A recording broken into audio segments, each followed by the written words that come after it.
Going on an adventure to an art gallery can be such an eye opening experience. Learning different styles, understanding different artists, and just taking a second to observe is super important to becoming an amazing artist. Join me as I take you on another art date with my channel. This is Kim with K Montes Art Studio, and I really enjoy going out to different art galleries. This particular gallery is the Clay Studio, and this evening was an opening of a combination of artists, some resident artists within the show, and some local, some from out of state. And just the variety that was presented in the show was absolutely astonishing. This particular night was the 50th anniversary of the Clay Studio, and I was able to see the instructor that taught me clay when I was in the third grade, and I was able to work with her in my early teens. It was such an inspiring night. I definitely recommend coming to the Clay Studio if you're ever in Philadelphia. Another way to get involved in different art shows is joining an artist talk and supporting artists in many various ways. So, this particular artist talk was one of my favorite YouTubers, Fiona C. I visited her talk in person and she was amazing, so inspirational. I mean, her artwork in person is absolutely amazing, like breathtaking, all the detail and time she spends. It shows. I loved every single piece of it. I was also lucky enough to see some other art that same day at the community center that she showed her art in. And there were some amazing pieces. Here are her and I together. So cute. Some other non traditional art shows that I've been to have been at stores. This particular art show was one of my good friend, Easy. He is a amazing mixed media artist and he's like an upcyclist. He pretty much does amazing, like I don't even know how else to explain. Everything he does is so freaking cool. I love how he just takes trash and turns it into treasure and really thinks about every single thing compositionally, color, you name it. He does his thing. So, this particular exhibit was at a fashion store and he displayed some of his work. He collaborated with this particular store to create their sign and their logo. And he was able to sell some of his work and display some of his pieces. I definitely suggest keeping in contact with your Instagram art friends and just having that connection because you never know where that connection will take you.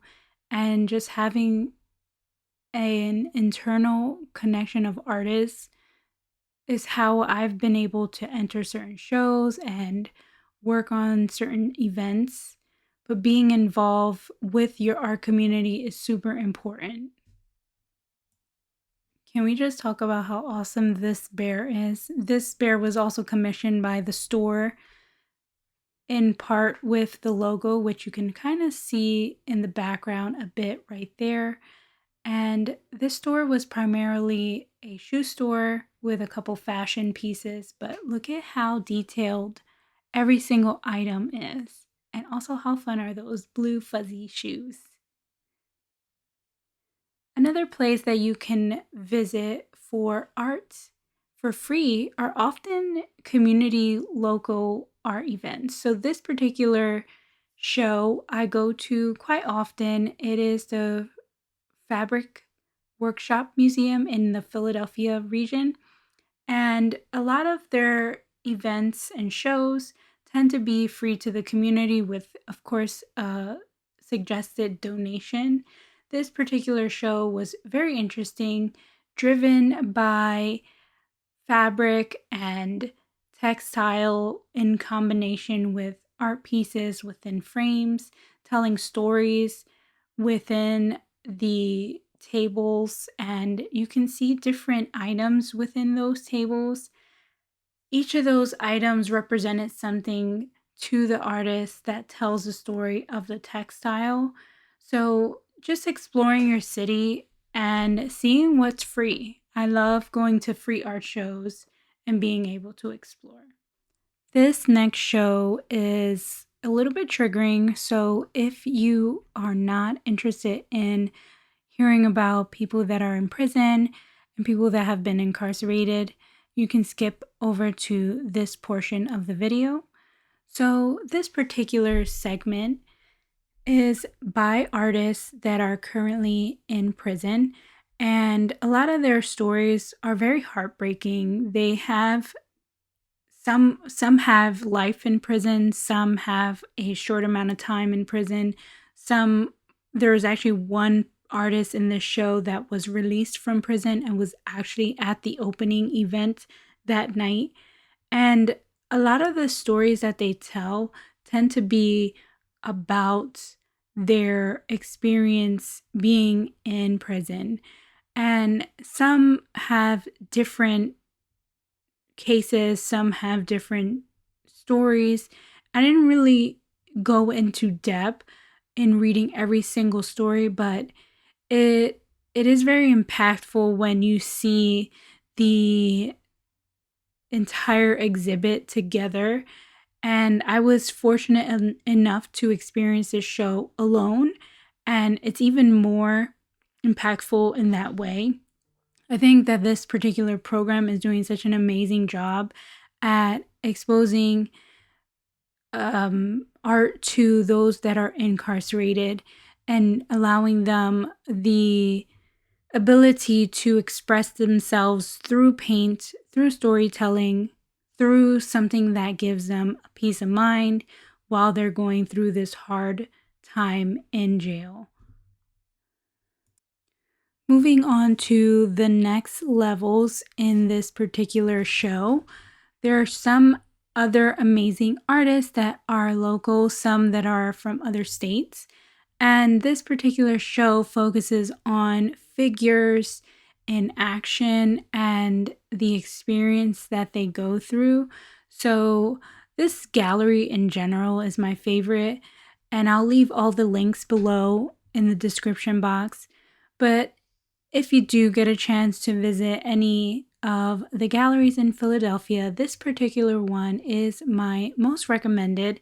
I love all their shows. They're so well curated. The art pieces are so amazing and impactful. They do such a good job at combining artists that make sense next to each other, that that they're cohesive. I guess that's the word I'm looking for. They're very cohesive in their curation, and I love a good curated show. This particular artist was amazing. I loved the story that she was telling with the issues that we face in society as people of color, having to deal with limited food access and only having access to certain types of food, which tends to become an issue when you're a child, and having only access to junk food. And I was one that had experienced similar effects. This artist does such a good job at value, hue, and just light overall, just bringing in the quality of light. Her images are very playful, young, inspiring, but also tell a really sad story in a particular way that was really impactful to me. Also, the size of the canvas creates such a interesting story, and the colors that she uses in her paintings really make an impact on the overall story. This next artist is an amazing craftsperson, and a lot of the things that he used are almost like a three-dimensional painting. They're all flat, but they all have dimension, depth, different material, different texture. Some pieces are painted, some are sewn together. There's so many elements of texture, so many elements of depth. And the way he tells the story of Philadelphia on the subway is so amazing. He really does a good job at creating a sense of picture painting through these three-dimensional aspects in a flat surface. I can't even explain that. I don't know if that came through as well as it is in person, but you can see from a distance that a lot of these kind of look like a painting, but really is three-dimensional. This was a very interesting sculpture that I think helped tie together some of the stories that were in this exhibit. This particular artist did a narrative. They were focused on answering questions and understanding what those questions had answers to. Some of them were statements, some of them were stereotypes, and just understanding that these are real issues that we face today. And I think they do such a good job at telling that story through graphic and fonts. This next artist is a much more pattern-based artist, and I kind of see it as an interior design project in some way. I really loved her work. This next exhibit, which is typically on the first floor, so I did organize these by third floor all the way to first floor. So this is the first floor. As soon as you walk in, I saw these amazing three-dimensional flat images, again, playing around with movement and action, and this is way more impactful in person. This video is not doing these images justice, but when you like move, the image changes and flows and turns into something much more interesting.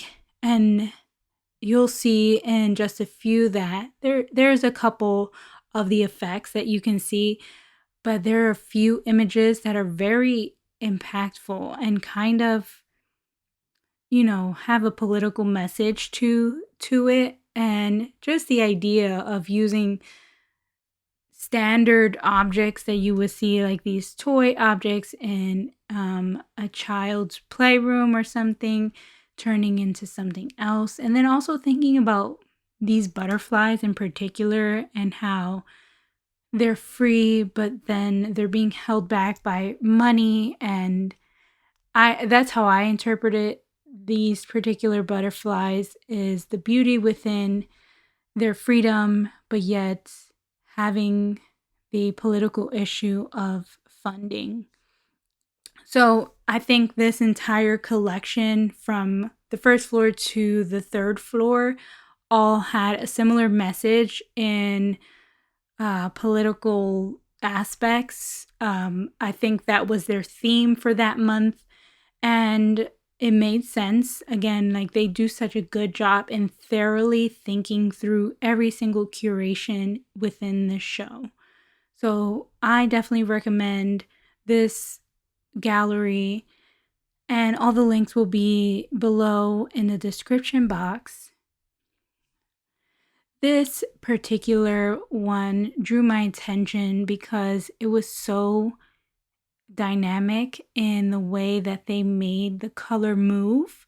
And I've never seen something like this other than like, a child's toy or something, but it was like three-dimensional and so amazing, but all flat. Did I mention that this was actually a two-dimensional flat surface? Yeah, super amazing.